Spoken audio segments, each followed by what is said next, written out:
నమస్తే, welcome to RP7 TV news bulletin. ముందుగా headlines చూద్దాం.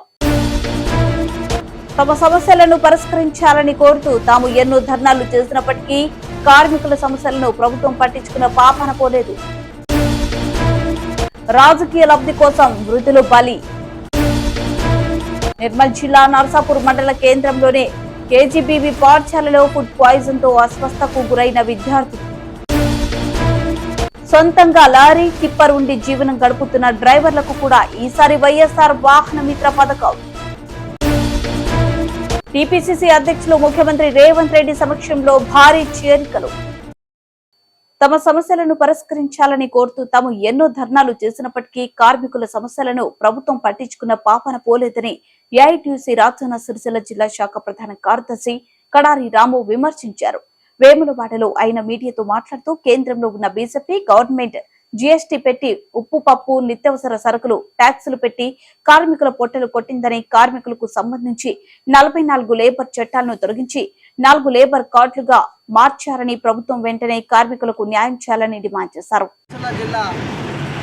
వేములవాడలో ఈరోజు ప్రధానంగా చూసుకున్నటువంటి అడ్డాల మీద 10 గంటలైనా కూడా కూలి దొరకలేని పరిస్థితి ఉన్నది. అడ్డాల మీద మేము గతంలో కూడా గత ప్రభుత్వానికి ఎన్నో దరఖాస్తులు పెట్టి ఇలా ఉపాధి లేదు, కార్మికులకు వలస కార్మికులు వచ్చి స్థానికంగా ఉన్న కార్మికులకు ఉపాధి కరువైంది అని కూడా చెప్పడం జరిగింది.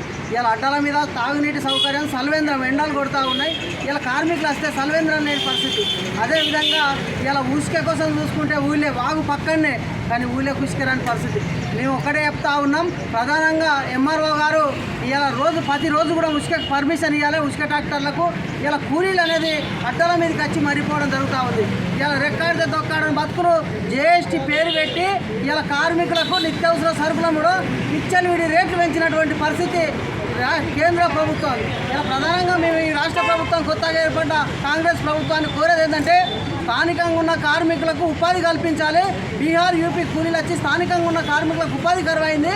అదేవిధంగా ఉసుక పర్మిషన్ ప్రతిరోజు కూడా ఉసుక పర్మిషన్ ఇవ్వాలని ఈరోజు కాంగ్రెస్ ప్రభుత్వాన్ని కోరుతా ఉన్నాం. వెంటనే ప్రతిరోజు కూడా ఉసుక పర్మిషన్ ఇవ్వాలి. అదేవిధంగా ఇలా కూలీలకు ప్రమాదం జరిగితే చాలా వరకు ఇక్కడ చూసినా కూడా ఇలా హెల్త్ కార్డులు లేవు. హెల్త్ కార్డులు అనేది ప్రధానంగా ఏర్పాటు చేయాలి. అదేవిధంగా సల్వేంద్రం వీళ్ళకు లేబర్ కార్డు కూడా ప్రతి వాళ్ళకు లేని వాళ్ళకు అర్హులైన వాళ్ళకు లేబర్ కార్డులు కూడా ఇవ్వాలని ఈ ప్రభుత్వాన్ని కోరడం జరుగుతూ ఉంది. నెలలో మొదటి తారీఖు రాగానే వాలంటీర్లు కడప దగ్గరకు వచ్చి అవ్వతాతలకు పెన్షన్లు ఇచ్చేవారు. అయితే ఇప్పుడు రాజకీయ లబ్ధి కోసం పెన్షన్దారులు అల్లాడిపోతున్నారు. గుంపులుగా సచివాలయం దగ్గర పెన్షన్ల కోసం ఎండకు పడికాపులు కాస్తున్నారు. ఇది ఆంధ్రప్రదేశ్ లోని పరిస్థితి. ప్రకాశం జిల్లా ఎర్రగొండపాలెం నియోజకవర్గంలోని చాపలమడుగు గ్రామంలో సచివాలయం దగ్గర వృద్ధులు, వికలాంగులు, పెన్షన్దారులందరూ పెన్షన్ కోసం పడికాపులు కాస్తున్నారు. ఎండకు అల్లాడిపోతున్నారు. మరలా మాకు పాత రోజులు కావాలని వాలంటీర్లు వచ్చి మా ఇంటికి వచ్చి నాకు పెన్షన్లు మంజూరు చేయాలని వృద్ధులు వాపోతున్నారు.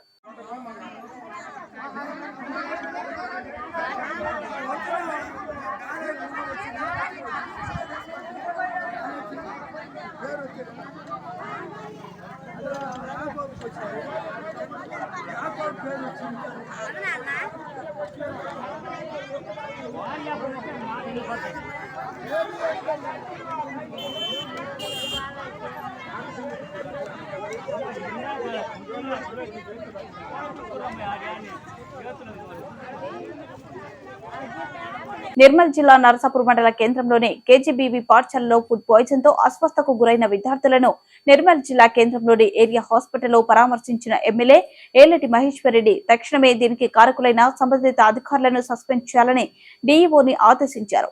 విద్యార్థి తల్లిదండ్రులకి భరోసానిచ్చారు. ఈ కార్యక్రమంలో జిల్లా బీజేపీ నాయకులు తదితరులు పాల్గొన్నారు. దాదాపు 40 మంది విద్యార్థులు అవస్థకు గురై 40 మంది నిన్నటి నుంచి అస్వస్థతతో హాస్పిటల్లో జాయిన్ అవ్వడం జరిగింది. దాని మీద కలెక్టర్ గారు నోటీసులు తీసుకెళ్ళిన వెంటనే కలెక్టర్ గారు, సంబంధిత అధికారులు, DEO గారు అందరూ కూడా వచ్చి విజిట్ చేయడం జరిగింది. మరి నేను కూడా ఇప్పుడు డాక్టర్స్ అందరితో కూడా మాట్లాడడం జరిగింది.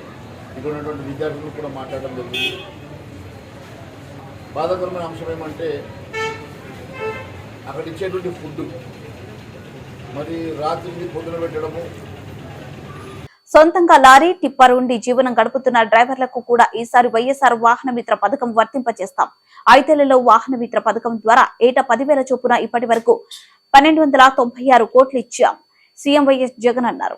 మరి ఈ మాదిరిగా ఫిట్నెస్ సర్టిఫికెట్ తీసుకోవాలి అని అంటే ఆటో డ్రైవర్లకు, టాక్సీ డ్రైవర్లకు ఇంకా కాస్తో కూస్తో ఒక అడుగు ముందుకు వేసి ఈసారి మన ప్రభుత్వం వచ్చిన తర్వాత సొంత టిప్పర్లో ఉన్న టిప్పర్ డ్రైవర్లను కూడా ఈ కేటగిరీలోకి తీసుకొస్తాం.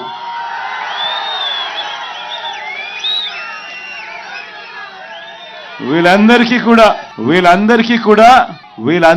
కూడా క్రమం తప్పకుండా మన ప్రభుత్వం ప్రతి సంవత్సరం వీళ్లకు తోడుగా అండగా ఉంది అని చెబుతూ ఏకంగా ఈ 3,93,655 మందికి క్రమం తప్పకుండా, అంటే కొంతమంది మళ్ళీ అమ్ముకుంటా ఉంటారు వాళ్ళ వెహికల్స్ అన్ని కూడా, కానీ క్రమం తప్పకుండా ప్రతి సంవత్సరం 10,000 ఇస్తూ ఏకంగా 5 సంవత్సరాలలో 50,000 రూపాయలు తీసుకున్న వాళ్ళు ఎంత ఇచ్చామో తెలుసా? అక్షరాల ఈ 3,93,655 మందికి వాళ్ళ కుటుంబం. టీపీసీసీ అధ్యక్షులు ముఖ్యమంత్రి రేవంత్ రెడ్డి సమక్షంలో భారీ చేరికలు. బీఆర్ఎస్ నుంచి కాంగ్రెస్ లో చేరిన వరంగల్, చెవెళ్ల పార్లమెంట్ నియోజకవర్గాలకు చెందిన పలువురు జూబ్లీహిల్స్ నివాసంలో కండువ కప్పి పార్టీలోకి ఆహ్వానించిన సీఎం రేవంత్ రెడ్డి. హాజరైన ఎమ్మెల్యే కడియం శ్రీహరి, వరంగల్, చెవెళ్ల పార్లమెంట్ అభ్యర్థులు కడియం కావ్య, రంజిత్ రెడ్డి.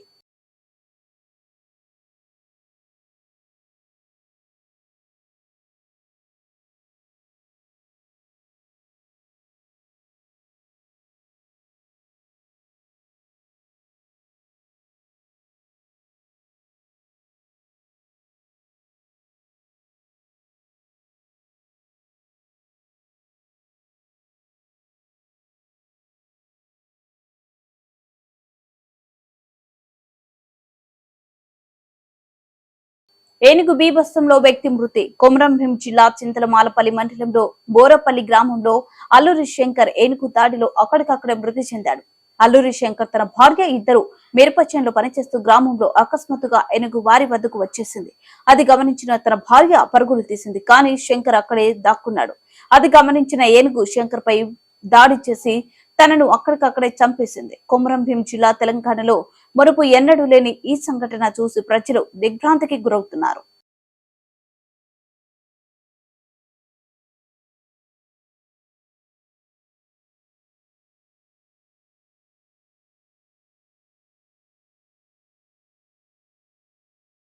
హన్మకొండ జిల్లా పరకాల టాస్క్ ఫోర్స్ ఎన్ఫోర్స్మెంట్ మరియు excise CI Netaji SI Parakala పోలీసులు కలిసి మహారాష్ట్రకు చెందిన అంతరాష్ట్ర గంజాయి స్మగ్లర్ ను పట్టివేత. 42 కిలోల ఎండు గంజాయి మరియు వాహనం సీజ్.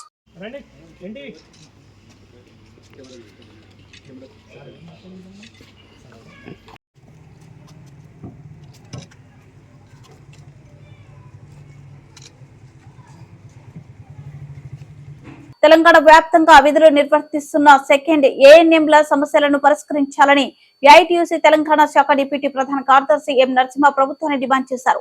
కరీంనగర్ లో ఆయన మీడియాతో మాట్లాడుతూ గత కొద్ది కాలంగా సెకండ్ ఏఎన్ఎంల సమస్యలను పరిష్కరించాలని అధికారులకు ప్రభుత్వానికి విన్నవించినా వారు పట్టించుకోకపోవడం దారుణమన్నారు. ఈరోజు కరీంనగర్ జిల్లా స్థాయి 2వ ఏఎన్ఎంల అవగాహన సదస్సు నిర్వహించడం జరుగుతూ ఉంది. ఈ అవగాహన సదస్సు ముఖ్య ఉద్దేశం గతంలో ఉన్నటువంటి ప్రభుత్వం ఎన్హెచ్ఎం స్కీమ్లో పనిచేస్తున్నటువంటి 2వ ఏఎన్ఎంలను రెగ్యులరైజ్ చేయడానికి ఒక కమిటీ వేసి ఆ కమిటీ కాలయాపన చేసి ఆ సమస్యను పరిష్కారం చేయకుండా అట్లాగే పెండింగ్ పెట్టినటువంటి సందర్భం జరిగింది. అట్లాగే మనకు ఇస్తానన్నటువంటి గ్రాస్ శాలరీ కానీ ఏదే విధంగా ఎగ్జామ్ పోస్టులన్నింటినీ కూడా పెంచి ఎగ్జామ్ నిర్వహిస్తామనే విషయాన్ని కానీ, అదేవిధంగా మనకు రావాల్సినటువంటి పిఆర్సీ ఏరియర్స్ బకాయిలు కానీ ఏవి కూడా ఇవ్వకుండా అట్లా పెండింగ్ పోయినటువంటి సందర్భం గతంలో జరిగింది. ఈ సమస్యలన్నింటినీ కూడా 2వ ఏఎన్ఎంలందరినీ కూడా గత 14-15 సంవత్సరాలుగా ఈ రాష్ట్రంలో 2వ ఏఎన్ఎంలు పనిచేస్తూ ఉన్నారు. ఇంతకాలం పనిచేస్తున్న వాళ్ళందరినీ కూడా చాలామందిని ఉద్యోగుల్ని, కాంట్రాక్ట్ అవుట్సోర్సింగ్ ఉద్యోగుల్ని రాష్ట్ర ప్రభుత్వం రెగ్యులరైజ్ చేసింది. కానీ ఈ 2వ ఏఎన్ఎంను మాత్రం రెగ్యులరైజ్ చేయలేదు. రెగ్యులరైజ్ చేయకపోవడానికి కారణం ఏమి కూడా స్పష్టంగా చెప్పినటువంటి పరిస్థితి. ఎందుకంటే ఇది కేంద్ర రాష్ట్ర ప్రభుత్వాల సమ్మిళితం జరుగుతున్నటువంటి స్కీమ్ అయినప్పుడు కూడా చాలా రాష్ట్రాల్లో ఎన్హెచ్ఎం ఉద్యోగుల్ని పర్మనెంట్ చేసినటువంటి చాలా రాష్ట్రాలు ఉన్నాయి. కానీ మన రాష్ట్రంలో పర్మనెంట్ చేయలేదు. ఇప్పుడు ఉన్నటువంటి ప్రభుత్వం అన్నా ఈ ఎన్హెచ్ఎం స్కీమ్లో పనిచేస్తున్నటువంటి 2వ ఏఎన్ఎంల విధానాన్ని, రిక్రూట్మెంట్ను పరిశీలించి వీరందరినీ రెగ్యులరైజ్ చేసేదానికి ప్రయత్నం చేయాలని చెప్పి మేము ఈ సందర్భంగా రాష్ట్ర ప్రభుత్వాన్ని డిమాండ్ చేస్తూ ఉన్నాం. అదేవిధంగా రాబోయేటటువంటి పిఆర్సీ లోపు వీళ్ళందరికీ గ్రాస్ శాలరీ ఇవ్వాలి. గ్రాసాలకు సంబంధించినటువంటి రూపకల్పన కోసం గతంలో కమిటీ వేశారు. ఆ కమిటీని మరొకసారి దాన్ని సమావేశం పట్టి వాళ్ళ గ్రాసాన్ని ఇవ్వాలి. అదేవిధంగా ఈ రెగ్యులర్ పద్ధతులు రెగ్యులర్ చేయడానికి కావాల్సినటువంటి విధి విధానాలన్నీ రూపొందించాలి. పోస్టులను పెంచి ఇంటర్నల్ ఎగ్జామ్ నిర్వహించి NHMలో పనిచేస్తున్న 2 ANMలు అందరూ కూడా రెగ్యులరైజ్ చేయాలని చెప్పి ఈ సందర్భంగా రాష్ట్ర ప్రభుత్వం డిమాండ్ చేస్తూ ఉన్నాం. ఈ రాష్ట్ర ప్రభుత్వం NHMస్కు పనిచేస్తున్నటువంటి 2 ANMల సమస్యలు పరిష్కారం అయ్యేదాకా AITC వాళ్ళ తరపున నిలబడి పోరాటం చేసి విజయం సాధించే వరకు కృషి చేస్తామని చెప్పి సందర్భంగా తెలియజేస్తాం. మేడ్చల్ నియోజకవర్గంలోని ఘట్కేసర్ క్రాస్ రోడ్ వద్ద మల్లారెడ్డి సేవా ట్రస్ట్ ఆధ్వర్యంలో ఏర్పాటు చేసిన చలి వెంతాన్ని ప్రారంభించిన మార్కజ్గిరి పార్లమెంట్ బీఆర్ఎస్ అభ్యర్థి రాగిడి లక్ష్మారెడ్డి, బీఆర్ఎస్ రాష్ట్ర నాయకులు భద్రారెడ్డి, బీఆర్ఎస్ నాయకులు.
బులెటిన్ ముగించే ముందు హెడ్లైన్స్ మరోసారి. తమ సమస్యలను పరిష్కరించాలని కోరుతూ తాము ఎన్నో ధర్నాలు చేసినప్పటికీ కార్మికుల సమస్యలను ప్రభుత్వం పట్టించుకున్న పాపాన పోలేదు. రాజకీయ లబ్ధి కోసం వృద్ధులు బలి. నిర్మల్ జిల్లా నర్సాపూర్ మండల కేంద్రంలోనే KGBB పాఠశాలలో ఫుడ్ పాయిజన్ తో అస్వస్థకు గురైన విద్యార్థులు. సొంతంగా లారీ, టిప్పర్ ఉండి జీవనం గడుపుతున్న డ్రైవర్లకు కూడా ఈసారి వైఎస్ఆర్ వాహన మిత్ర పథకం. TPCC అధ్యక్షులు ముఖ్యమంత్రి రేవంత్ రెడ్డి సమక్షంలో భారీ చేరికలు.